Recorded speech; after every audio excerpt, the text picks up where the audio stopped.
Hello everybody, this is ManuS and welcome to the first part of my Eternal set review for the new set Dark Frontier. We're gonna start with the first part of the fire cards. We're gonna do it like in the past.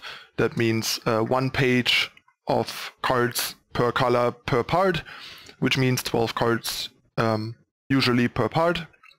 And I go over every single card, giving you my opinion on limited and constructed. I'll try to condense it as much as possible, especially not wasting time on cards that just aren't very relevant. But yeah, that's how we're gonna do it. I'll try to put out one part a day, if possible, or like at least close to that, until we are done with the set. So yeah, before we get started, you know the drill. Hit the subscribe button down below, turn on the notification icon to not miss out on the rest of the series. And please consider whitelisting EternalTitans.com and YouTube on your adblock. That's a great way to help support us and our content for free. So now let's get started. Alright, so first we have Granite Coin. The new coins are kind of a cool addition, and Granite Coin is one of the best ones.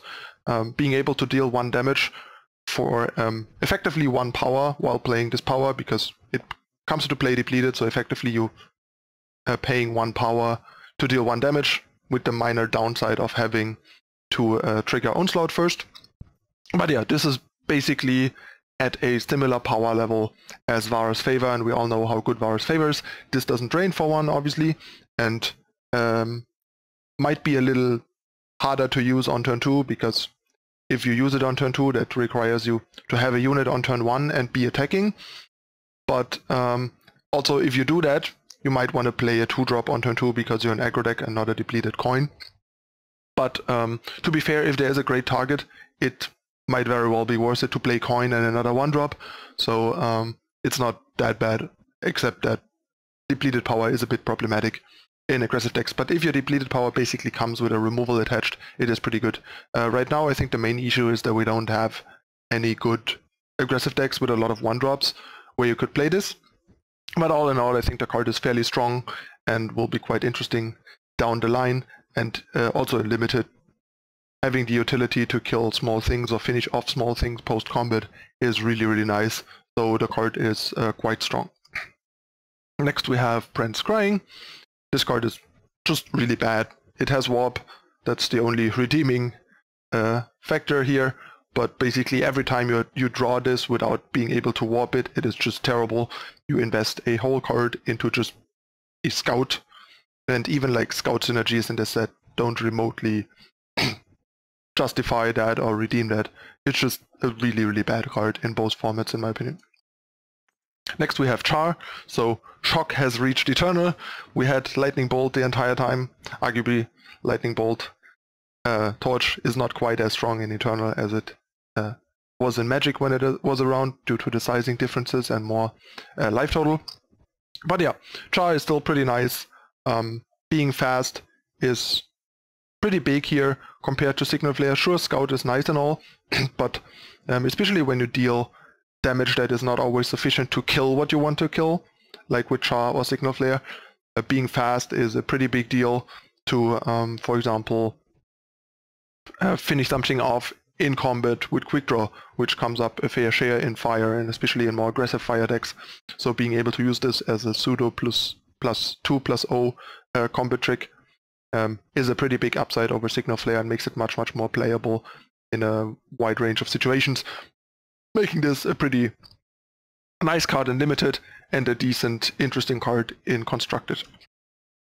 Next we have Needle Spitter, one of the scout payoffs that I talked about. The card's actually pretty cool. First of all, a 1-cost, virtually 3/3 or even bigger unit is pretty powerful. We all know that much. And this can even turn into like a 6/3 or 9/3, both to make up for lost time and to even like deal more than 3 damage a turn if you can scout multiple times, because every scout triggers it. It's not like you scout once and it's a 3/3, and then if you scout again nothing happens. It turns into it just triggers every time you scout, which makes this hit really, really hard. Some people might have seen me mess around with a scout aggro deck on an early stream once the set dropped, and we had a lot of fun, and the deck did some really disgustingly powerful things. So yeah, this card is pretty cool. I think right now the support for the strategy is not fully there yet. There is a bit of a consistency issue and stuff, but I might make a deck tag about it because the deck was still pretty powerful and really cool and really fun, and I think a lot of people would enjoy seeing that. So yeah, this card has quite some potential, and especially with more scout support, I could see this card ending up pretty powerful and constructed.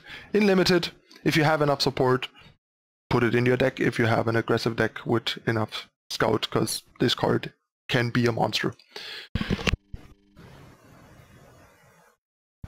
Next we have Oni Patrol, another sweet card that kind of plays into a strategy that isn't particularly viable right now, but once the strategy is, this card is actually really good. So a 1-cost 2/1 is obviously pretty underwhelming, but a 1-cost 3/2 on the other hand is really, really good. Like imagine you play your regular 1-drop turn 1, Oni Ronin or whatever, attack turn 2 and then drop like 2 1-drops, at least one of them being Oni Patrol. That is super powerful. Like 3/2 are decent 2-drop stats. Sure, a vanilla 3/2 is a good limited card, not a good constructed card, but once you cut the cost in half, we're talking like really good constructed card all of a sudden, especially if you can do something else in the turn, be it a torch, a combo trick on your 1-drop, a coin to kill their like turn 1 or turn 2 play, or simply another 1-drop, even another Oni Patrol. So yeah, I think the card's pretty good, and in limited, especially if you draft aggro and have enough 1-drops, this card is really powerful. And even if you don't, in limited, a vanilla 1-cost 2/1 is still pretty fine if you're trying to go really aggressive. Next we have Stone Ewer, another 1-cost 2/1 with like some minor upside. Also it is a Grenadin, which can matter, especially if you want to go for like a aggressive mono fires Grenadin type thing or whatever. But yeah, basically the alternative option is to shift it on turn 2, and then by turn 5 you get +2 power, so you ramp from 5 to 7, which is quite a lot of ramp, especially if you can set it up this way ahead and get the power before combat. The problem often with a lot of the ramp in Fire is that it only works post-combat. Kindle only works post-combat with Spark. Grenna Motive only works post-combat due to doing its thing on attack and stuff like that. And any like power boost that is 2 or more and works pre-combat with all the good charge units is pretty interesting. So this card could be kind of a cool thing to try and break and try and build around. And constructed, I haven't really thought of anything yet, and not sure if there is something right now, but it is a pretty interesting and strong effect. And in other decks it might just be a 1-cost 2/1 that has the right unit type. And in limited it will be both, and pretty solid at both. Next we have Blurry Tracer, another card for the sort of scry synergy deck basically. It's a 2-cost 1/3 quick draw that you can twist for 1 to scout, turning it into a 2/2 quick draw and then a 3/1 quick draw, which is actually a pretty decent stat line. And being able to scout and scout multiple times in one turn with cards like Needle Spitter and the other scout payoffs is really, really strong. And as innocuous and kind of underpowered as this card might look, especially for constructed, in the right context, it's actually a pretty great enabler, and in limited even more so. Next we have Cinder Sprite. This card is pretty narrow, but seems like a decent option for a sort of burn style deck that just kind of wants to go face and reduce the opponent's life to 0, because then you get to deal 4 damage, up to 4 damage for 2 power, which is a solid deal. And if you don't do that, the opponent has to spend a card on it, either by blocking it with a creature or by using a removal. It also doesn't get stopped by a stun, because then you can just try again later. The only thing that stops it for free basically is a unit that has more than 4 toughness, more than 4 health. So that's something that you kind of have to keep in mind, but otherwise, especially on turn 2, this will usually be like 2 power, deal 4, or trade with a card and maybe even deal some splash overwhelm damage, making it pretty decent at its job. We've seen these cards before in Magic. There's a fair share of similar cards in Magic that have seen its fair share of play, have seen their fair share of play in burn type aggressive decks over the years. In Limited, I think this seems much worse because it depends a lot on having your whole strategy focused on just dealing damage to your opponent's face till they die, and in Limited you usually can't do that, so I think in Limited is pretty bad. Next we have Clodagh, Loyal Advisor, another one of the stronger Scout payoff cards. It's a 2-cost 2/2 quick draw that has 2 relevant unit types in Explorer and Gunslinger, and basically every time you scout, Clodagh gets +1 attack permanently, which is really, really cool, especially if you imagine Blurry Tracer, like turn 1 you play Needle Spitter, turn 2 Clodagh, and on turn 3 you just play Blurry Tracer, scout once, suddenly you have a 3/2 quick draw and a 3/3 for 1, and you get to attack, and the next turn you can like trigger Blurry Tracer twice, and suddenly your 2-drop is a 5/2 quick draw, which is a monster, and your 1-drop is like a 6/3, making up for the 1 missed attack basically, and then you suddenly dealt 9, 12, 17 damage in 2 attacks by turn 4, which is really, really powerful, and you still have 2 power to spare to do whatever with it. Maybe use other scouts, like play a crest to add to this. And yeah, you've seen me do this, and it is super fun and super brutal, and this is one of the key cards. And if we get some more payoff and some more higher quality enablers, this might very well be a really cool, powerful, aggressive synergy strategy in the future. And in Limited, I mean, the 2-cost 2/2 quick draw that occasionally grows a bit in attack is pretty good. So for an aggressive Limited deck, this seems like a great 2-drop. Next we have Daring Maneuver, basically a different take on Rampage. Instead of +3/+1 in Overwhelm, we get +2/+2 in Overwhelm, which depending on the context is much better or slightly worse.